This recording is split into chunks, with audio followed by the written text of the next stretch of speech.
Well, Barry, I would like to quote a very famous Jewish individual as we start the program. His name is Shaul Reverstein. Have Okay. you heard the quotes from Shaul Reverstein? No. Okay. Passover is coming. Passover is coming.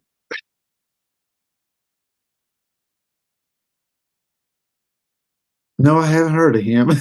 Okay. Well, truth is, yeah, I made that all up, but Passover is coming. Okay. And for anybody that doesn't know, enough of the what I said, well, I did a Jewish take off of Paul Revere. Okay, that was totally stupid, wasn't Yeah. Do we want to start this all over again? it? No, just add it to my bloopers of things that I say that I probably shouldn't have, which is a long list of things. Uh, Barry, okay, I got a question for you in the midst of this. Um, it is possible. Is it possible? That would be the proper question format. Is it possible for people to show up for Passover without showing up for Passover? I see what you did there. Mm. Your phrasing today, I'm gonna have to be on my toes. We do it all the time. We show up for uh, meal functions with people that we're supposed to be engaged with, and we're thinking about everything else. We sit in Torah study, and we're thinking about what we did or need to do. Uh, we um, we do a lot of things, and our mind is just not there, and our heart is somewhere else. So yeah, um, it may be a little bit of an awakening when you put the bitter herbs in your mouth, and your eyes Yeah, fill with tears, and your nose yeah, starts running. yeah. Which Maybe that's reminds a me, I got to wake up order call. some. When they say, "Okay, the meal is now served," and you Hmm. get in line for food. But yeah, you can very easily go through the mechanics of the traditional thing. Laura asked me just a little while ago, are you going to change up the Seder for this year? And normally every year I try to edit something, Hmm. just, make it fresh somewhere. Hmm. The basic plan of what I've written is good. Parts of it are very good, if I say so myself. But I Humbly, don't but he says so himself. Yes. I don't want to have people yawning. It's Hmm. if your Seder presentation for Pesach is 4 hours long, you're going to lose some folks. You're going to lose everybody, including yourself. Yeah, I mean that goes without saying. Barry, I started thinking what made me get on this trail is last night I recorded on Life on Purpose. It's just me and Daniel right now, and he brought up a word along the way in our discussion of intentional. Hmm. Are we intentional about what we're doing? And it just really got me thinking about this. Are we intentional and are we engaged in what we're bringing to the table? In other words, is it possible for us to show up without showing up? Right now, in as we're going through our preparations and have some issues with family illness on Kathy's side of the family, it's we're just got some unsure things, but at the same time, we're doing starting to do the planning. I'm planning tomorrow to sit down with my own Seder. Probably some of yours too, and and go through what is going to be. Kathy's been has a text group with a lot of the ladies that are going to be here, and they're discussing the menus. I'm privy to those, and we're not going to have any shortage of food. I guarantee you that. But my question is, and I guess this goes to Shabbat too. This can go to any of the festivals, can go to anything we do. Are we spending at least as much time preparing ourselves as we are our menu? So, what would you suggest then is the process of preparing ourselves? I mean, are we talking about uh, mikvahs and picking out your clothes, or are we talking about mindsets? Are we talking about throwing yourselves into the battleground of repentance and digging up every sin you can possibly think of? I mean, exactly when you say preparing yourself, is it a mindset or is it something more than that? I think it's a spiritual aspect. In fact, I want to read verses, and maybe this is a good discussion of how I have seen and have interpreted verses, and maybe how we need to change some interpretation or maybe add to interpretation. Shaul, not Revere Stein, but Shaul, Rav Shaul, said in 1 Corinthians chapter 11, therefore, whoever eats Adonai's bread and drinks Adonai's cup in an unworthy manner will be guilty of desecrating the body and blood of Adonai. So let a person examine himself first, and then he may eat the bread and drink from the cup. For a person who eats and drinks without recognizing the body eats and drinks judgment upon himself. This is why many among you are weak and sick, and some have even died. This is why, if we would examine ourselves, we would not come under judgment. And it goes on from there. And these are very serious scriptures to me about who we invite to our Passover. To me, Passover is not just about, open the door and let everybody in, because we're actually, if someone does not understand the purpose of Passover, are we going to be held accountable for that? That thought kind of scares me a little bit. But is it possible that it was like, well, Passover's coming. Yeah, we got to show up. Okay, I got the matzah. You're bringing the wine, matzah brittle, and we're just gonna, okay. Well, you got the Seder? Yeah, Barry. Okay, you got it. Oh, you want me to read? Well, I don't know if I can do that, and just kind of a haphazard walking into this, not coming excited about it, not coming to be engaged in it. Daniel last year wrote a Seder. He talked about on Life on Purpose. And in the process of the Seder, he had sent an email out to everyone about this of, it says to tell the story.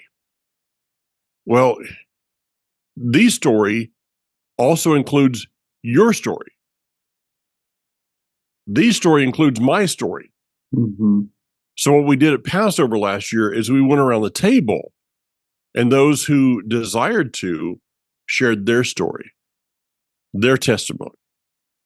Kind of a spin on Revelation. They overcame by the blood of the Lamb and the word of their testimony. Are people willing to do that? Are they willing to engage in the Seder, in the meaning of the Seder, not just the eating of the Seder, and the meal, and how wonderful the food is, and wow, I can't believe how much matzah brittle I ate last night. But instead, the coming with this anticipation of meeting with Him, preparing. You and I have some friends that are impatiently going to be getting through the Passover, because at the end of the Passover and the Feast of Unleavened Bread, and there's a marriage. Trying to keep these two focused is going to be maybe problematic. Why? Because they're preparing. Now, I know they're going to be engaged. I know them well enough. They're going to be engaged in the Seder. But at the same time, their mind is on the marriage. Maybe that's where I'm going. Are we walking into the Passover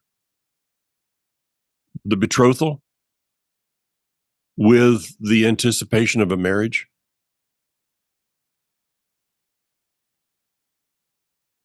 One could ask, so I thought that this was just a traditional meal. It says that we are to observe it every year. It's the beginning of the feast day season, so once we establish this event, then all the other yearly events are established for us by simply counting days. Um, we we do this every year, and we enjoy the fellowship, and it's a memorable event. Okay, that there's nothing wrong with that aspect of it. There's doing Passover, observing Passover because it's what we're supposed to do, and you're being faithful in that. And yes, it's a unique experience, and so you get a little excited about it, and oh, this is going to be good, and I'm going to enjoy being with people. There's nothing wrong with that. True. That's level one. And if level one is all you get out of it, I'm thankful you got level one. Level two, three, and beyond is dependent upon how focused and engaged, as you said, one is willing to become.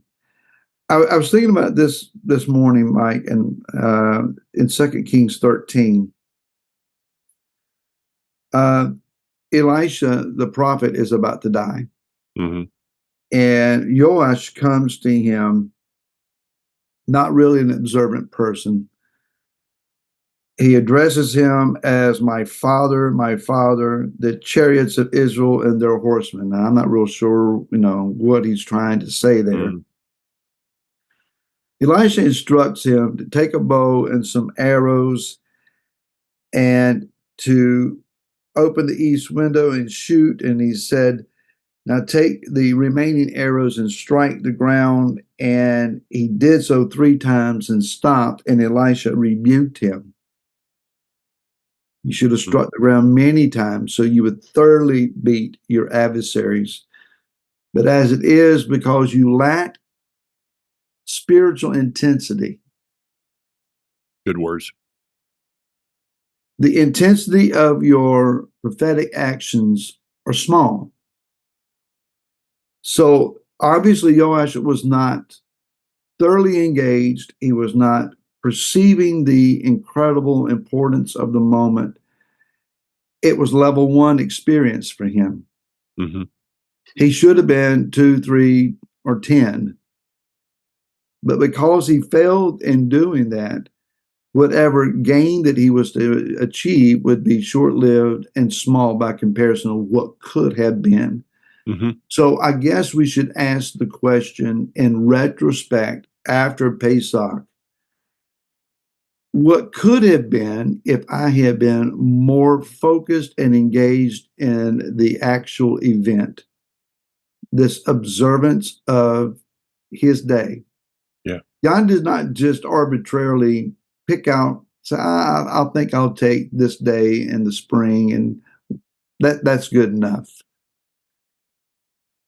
As incredible as the design of the universe is, as we just saw the eclipse and all of the planetary movements and so forth, and the heavens displayed Yah's handiwork and his timekeeping. Well, nothing really happened. No, not yet. Yeah, we don't know what happened. We don't know what happened, and we don't understand probably for some time. And again, many people observed it with level one. Well, I saw, a phenomenon in the sky. Other people took it to level 20 before it ever happened, and now they're questioning their legitimacy and everything that they said. And people are marking themselves safe from the rapture all over the place. Yah has to look at us and go, how did you miss it? Mhm. Why did you not listen to what I was saying? And most of us still don't understand what it is that he's saying. Oh, you with little faith, you should rebuke us. You're dull of hearing. Your hearts are fattened over. You're not thinking. You're not perceiving. we can go and enjoy the again the meal, the event, the fellowship, and the spectacle of the night, or we can put on spiritually intense ears, and as you say, prepare ourselves by cutting the fat away from our heart, circumcising our heart, fine tuning our affections, and become more properly prepared for what it is that y'all's doing. Yeah. Mike, you and I, we like to play golf. The Masters, one of the greatest events, and the golf season is this week. Tax day is coming up on Monday. Mm. And there are people that are going to be thinking about taxes and thinking about golf and thinking about spring events and so on. Yah is saying, in the middle of your Western world mindsets and lifestyle, I'm inserting this day. Are you going to be with me or just in the room? Yeah. Uh, what are we focusing on? It's like how many people looked up to the eclipse yesterday and just saw a random kind of thing that happens in the universe, or how many people considered that the sun is approximately 400 times farther away from the earth than the moon is, and the sun is approximately 400 times larger than the moon, which is the reason why the two can come together and have that eclipse to begin with, and the rings and all of that kind of stuff. How many people looked up and saw the wonders of the Creator? How many people just saw the sun and the moon, and didn't see anything? Okay, here's an interesting tidbit that has not made it onto Facebook phenomenon yet that I know of. That Earth Day is going to be on the 22nd, Uh, and that evening we will begin Passover. mm, So on during the day on the 22nd, people will worship the creation instead of the Creator. yeah. But yet we are going to come together to worship the Creator for giving us the creation. Are we going to show up? How do you do that? I mean, to go and, like, to you have a number of people. People should be coming to you and saying, Barry, are there going to be any places for readers? Are you going to be leading the whole thing, or will there be a place? Is there something I can do, Barry? Could you write me into the Seder? Could you do something to where I can bring? I want to bring something to the table. I don't want to just come and eat and drink my 4 glasses of wine and discuss, superfluous. Barry, I want to be involved that night. How can I be involved, Barry? How can I help you? Instead of just, well, Barry, what are we going to do? This is what I'm talking about, of being engaged in this process of coming to the table with something. This should not be a one-man show. This should be all of us coming together because of I mean, everything that we do. Let me everything that I am and the outgrowth of who I am revolves around this one day, this one event, Mm-hmm. not so much the rehearsal of the event that happened in Egypt, but the event that was the manifestation of that, of Messiah's death, his resurrection, redemption. Mm-hmm. Everything that we are today revolves around this one day, this one evening. and what has happened that has given us, let's face it, Barry, if it were not for Passover, you and I would have never known not to celebrate Easter. If it were not for Passover, you and I would have never met because you were Church of God and I wasn't, which means our paths could have never really crossed because I'd never been to a Church of God meeting because I was Assembly of God, and those two shall not be in the same room together because you guys had a lot of straightening out that needed to be done. Father, we just pray for Mike's forgiveness right now. But the truth is that the reason we're doing Foundations for Life is because of Passover. Yeah. Because of the person of Passover. The reason why we do what we do, the reason we are who we are, the reason for the destination that we have is because of the event of Passover. And for people to come in just a nonchalant, I mean, I challenge people in however much time you spend on preparing the meal, spend double that time preparing yourself.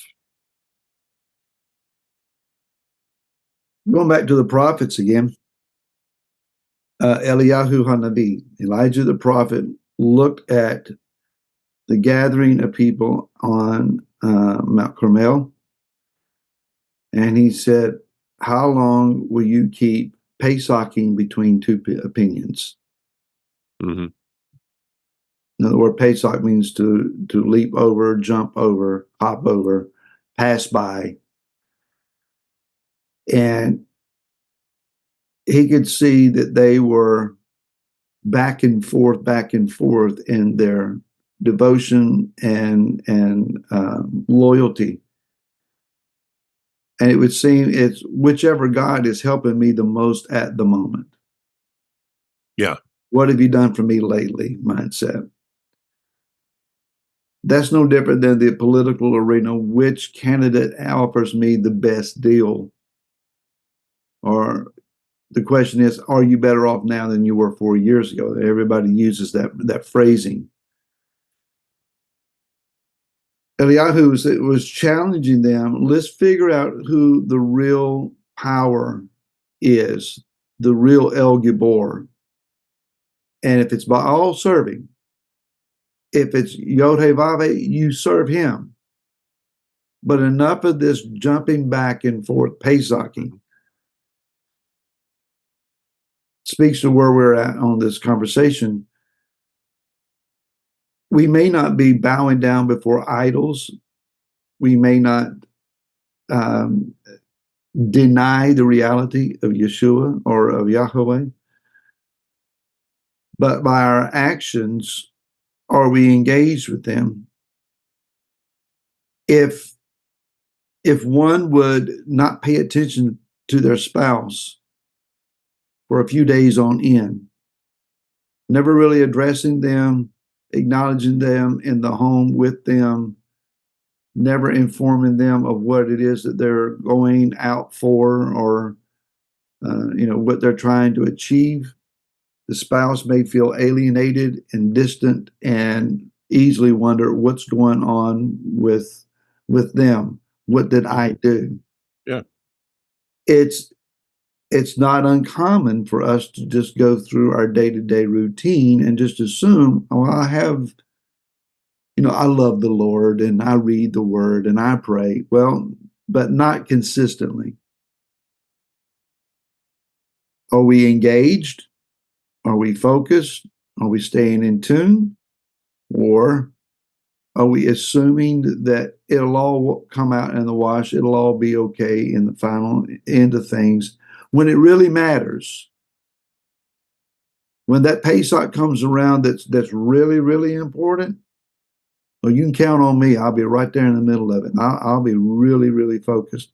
We don't know that it might be this Pesach that some significant something may take place. Mhm. I'm not trying to garner up any fascination, and starting another trend of Yeah. videos of intense music and video slides that gather your eyes to the screen. We've had enough of that. A lot of people are backwalking a lot of what they threw out there a few weeks ago. Uh, but you just don't know. What would you do if a child went to the door to see if Eliyahu was there and he walked in? Be Are you Yeah. engaged enough that, okay, this is not just a religious observance or a traditional thing that we do? This isn't the night that, the family gets together and the kids get to participate. This is a spiritual event. This is a Mhm. spiritually significant event. And obviously, Yah sees it far more important and um, what's the word of important and necessary, significant than we do. You know, I talked to our you're on that subject. I talked to our group Life Assembly last Shabbat. We were talking about this idea of the scripture says um, to eat to come with your shoes on your feet, your staff in your hand, and eat it in haste. It is what is this talking about? Okay, we can say okay, everybody's got to have a staff, which I think is cool. I have one. Shoes on your feet, okay, that's cool. Eat it in haste, yeah, gobble it on down. But can do that and miss the point. What's the point? The point is that this is a meal in which you're going somewhere. It's a meal about going somewhere. So if you come to the meal reclining on a couch in your jammies, your Walmart clothing, um, what that means is I don't have any anticipation of this being anything more than just a meal. But if I come prepared for to leave, then that's the right idea. It's like the betrothal prepares you for the marriage, and once you do that betrothal, kind of everything is about that wedding at the end. Um, so how are we coming to this thing? And I mentioned that to everybody. What if next, a week and a half from now, 10 days from now, we're sitting there at our Passover meal and sending one of the children to the door, and they open the door and it's like, there's this guy standing here. He's got long hair, a beard, and a robe on. And it's actually a light. Now, where did that come from? I mean, this is a tradition, but it comes from Malachi. I will send Elijah the prophet before the great and terrible day of Yudhe. And so that's our thing about looking for. And I don't think that Elijah's coming, showing up, coming down everybody's chimney like Santa. But this is part of the anticipation of that day. But what if, Barry? What if you send one of the grandkids to the door and Gavin comes back and says, "There's a guy at the door." I mean, how many people there are going to freak out? Everybody standing up, you're like, "Okay, hey, it's time to go. It's time to go. It's time to go." And Elijah steps in and says, "Okay, hold on just a second. Only those who came with anticipation can leave with me. The rest of you are left behind." I'm thinking of the original Pesach manifestation in Mitzrayim. They had the previous night they had eaten the lamb, the bitter Mhm. herbs. They were prepared, and the word was, after we do this ritual, We're supposed to get out of here. Yeah. Now, they didn't know what that meant. Yeah. No. Yeah. I mean, what was about to take place the following daybreak, it could not have entered into their mind. They were playing this by ear, waiting for the next set of instructions. And then word breaks out in the morning that the firstborn of Israel, they're all dead. Of Maybe the Egypt. rumor mill of a list of names of people that they knew Hmm. or knew of, they're dead. And the intensity of that moment when they realized this Yod He Vav He that our fathers followed and Moshe has been preaching to us about, he just took this way up in intensity. Yeah. He's And let's serious. get out of here lest it happen to us. Maybe there were fellow Hebrews that they did not Yeah. follow the instructions and they're devastated because their firstborn is gone. Hmm. There is a text that talks about when Israel marched out that they were burying their dead. Yeah. They saw them burying their dead. Uh, those who properly observed Pesach and left Mitzrayim was the same crowd that cried at the sea, danced on the other side, and mumbled and grumbled their way through 40 years in the wilderness. Yeah. Observing Pesach correctly doesn't mean that you got all your issues fixed and your heart condition is pure. It's step one. But you got to get out before you can be refined through anything else. So this is the beginning. We've just had the beginning of months of Eve to experience. Now we count the days, we prepare our hearts, Yep. and we walk into whatever the setting is, engaged, focused. God, I want to hear what it is that you're saying. It, Otherwise, it's a tradition and we'll never change. yeah. Yeah. We can point fingers at those that showed up on Sunday at 11 o'clock sharp and left at 12 o'clock dull while doing the same thing for a Passover meal. So That's it. these are also days to pray for the people of Israel. I just talked with an old there, there's Memorial Days coming up. There will be no celebrations. There will be no parades. There will be no fireworks. There will be no jet flyovers. None of that. Because this Passover will be a great reminder of what happened at the last day of Sukkot, of October 7th. Yeah. And so we need to be praying in these days for the protection, for the people, for the land, for all that mean whatever that means. They're going to be hurting. Passover this year, they're going to be hurting. Yeah. And we need to do whatever we can to comfort. My appreciation to those who continue to give and help in that work financially and in prayer. Over 600 people have lost their lives fighting for Israel. Soldiers, And soldiers and security, yes. over 130 still remain in a hostage situation. Yeah. And the question is, are they dead or alive? And no one knows for sure.